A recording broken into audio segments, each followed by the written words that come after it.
Okay, let's get back into it. So, I haven't been playing this for a while, and there's a reason why. So here we are as Denmark. This is what the save game looks like now. You might think this world looks a little bit different than I remember from that last video. And the reason is this.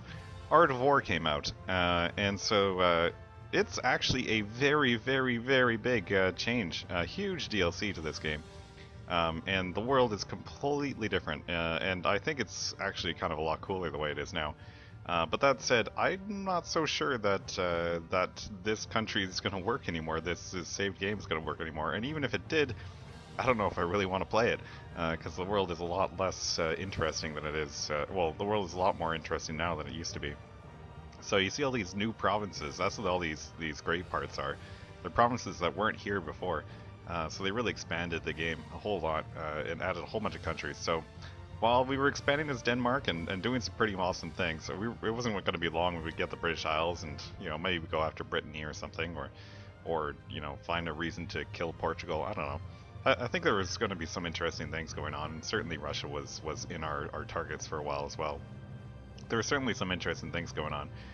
But I think it's time we start looking at maybe starting a new campaign. Who knows? I do have a couple of other games that I wouldn't mind doing let's play videos for, but let's face it, it's only a matter of time until I come back to EU4, and when I do, it's good to have a good idea of what we want to play as. So I'm just loading up. It takes a while to load now. Here we go. Okay, so this is the new world. Well, I guess this is technically the new world, but this is what the world looks like in Art of War, and you can see it's a lot different.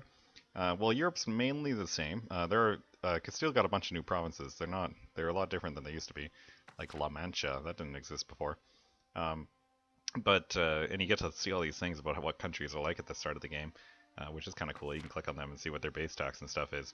But there's a lot of actual differences. Things like, well, here's Theodoro, a one province people with their own idea group. Pretty much everyone in the world has their own idea group now. Look at this area here. It's not just Georgia sitting here with Karakoinlu, and that's it. There's now these two guys. All these guys with Caucasian ideas, Circassian ideas. I think that's pretty cool. There's a lot of hordes. The hordes of, well, I guess these hordes were always there, but look at these guys. Tabaristan there. They got Mazandaran, which is the center of trade. I'm pretty sure it is. The trade nodes have all moved around and stuff. The Northern Africa is a lot interesting. But okay, look at this region of the world. It used to just be like Mali, Songhai, Kanem Bornu, and the other one. But now it's like oh my goodness, there's so many people here. And it's amazing. I sort of want to play as one of these guys. I'm not sure who I would do, but I definitely sort of want to play as one of these guys. I think that would be pretty cool. There's Congo down here. Congo would be fun, but I don't really want to play as them because they can't see this region of the world or anything over here. So they're kind of stuck there as they're, forever. The coastline's different. I mean, Arguin's sitting there as a place you can colonize, but nothing else is. There's two ways through Africa now. You can get through there, and you can also get through here now too, if you want to get back and forth. You can't go down here, which is new, or through here, which is also new. So, yeah, a lot of things have changed. Like a huge number of things has changed. These guys are, yeah, they're in the Indian tech group, which is kind of weird, kind of interesting. Yeah, and these guys are in the Muslim tech group instead of being sub-Saharan. India's changed around quite a bit. Oh, look at here, look at Arabia.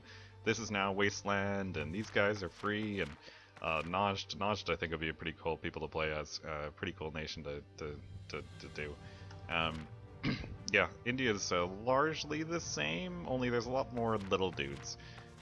Little countries are out here, and I think they have a lot more provinces and stuff too. But don't worry, you still have the hot pink of these two guys, of Maturai and Cochin, if in case you ever are into that sort of thing. It'd be really amusing to try to play a game and see if you can cover the world in hot pink. I don't know. Yeah, and a lot of these guys get their own ideas and stuff now too. Bengali ideas and stuff, and Assamese ideas, and Tibetan ideas, and Tongu. Tongu, I think, has his own ideas. I think he had his own ideas before, but yeah, he's pretty cool. He's got core creation cost if he gets all his ideas, which is pretty much the sweetest thing ever, if you can get core creation costs go down. Ayutthaya is still the biggest nation out here, still going to beat everybody up.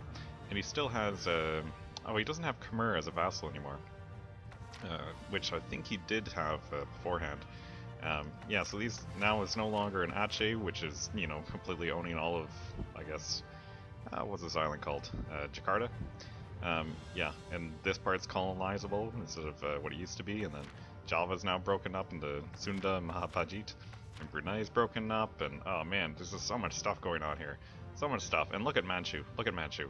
Just, it's broken up into all lots of different tribes, so I think the Yuran people, I think, were the guys who beat these dudes up and became actual Manchu in real life, but I'm not entirely sure.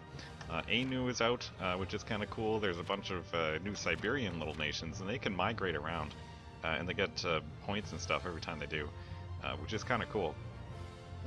Although they are kind of, I don't know, not that powerful nations. Yeah, so now we have nations that are like in, you know, Oregon and Washington and stuff, and up in BC, which is kind of cool. These guys are on an island, which is just really crazy. Whoop, I zoomed in too far. Yeah, look at these guys, and they have their own ID group and everything. Well, it's just so weird, and there's so many more provinces in the New World. Just look at all these provinces. There's just so many more of them. Like, look at this. Look how many provinces are in this region. It's insane. Uh, yeah, well, I mean, Long Island didn't get its own province, but like Connecticut got broken up into two. Like, it's ridiculous. I think Connecticut was small enough as it is.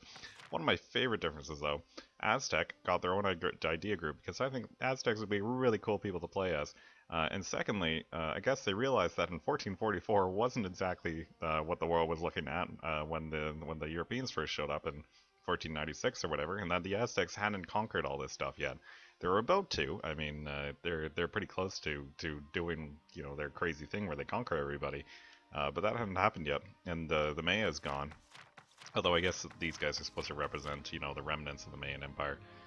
And same thing with the Inca.